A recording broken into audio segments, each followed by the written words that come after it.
This first reading from the book of Judges today is one of those that is both incredibly encouraging and uplifting, but then also really sobering. So just to put it into context, you remember, so this is happening in the book of Judges. So through Moses, God has freed them from slavery in Egypt. And then with Joshua, brought them into the promised land. And now they're living basically as the 12 tribes. This is like generations before eventually they established the kingdom with Saul, David, and Solomon. So it's like that in-between phase. They're in the promised land, but not united under a king. They're living really as clans. And so what happens is while they're settling in this promised land, they've rejected God. They've forgotten everything that he's done for them over the many generations, and they start worshiping false gods, the Baals, the demons. And destruction happens. Pain, suffering happens. But God pursues them.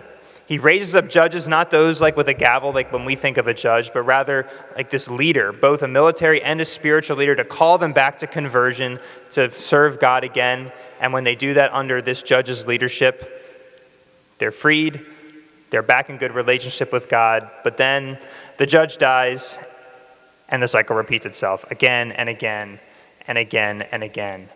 And what we see in this is how relentless God is, that God pursues his people, that even though they've rejected him time and time again, he doesn't just give up on them and say, hey, lie in the bed you made, it's all over for you, I give up.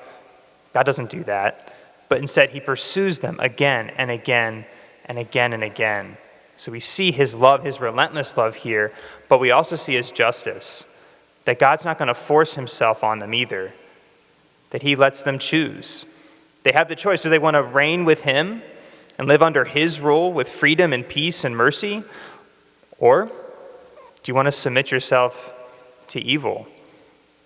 If you do, we remove ourselves from his protection, and he allows us to enjoy the repercussions of that. Pain, suffering, slavery. So in this passage, we see both. We see that, yes, God will constantly pursue us. No matter how many times we reject him, he never gives up on us. But he does let us choose. He lets us choose whether we'll serve him and enjoy everything that comes with it, or to serve something or someone else and suffer everything that comes with that.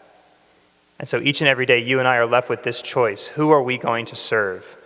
And so let us echo the words of Joshua. As for me and my house, I will serve the Lord.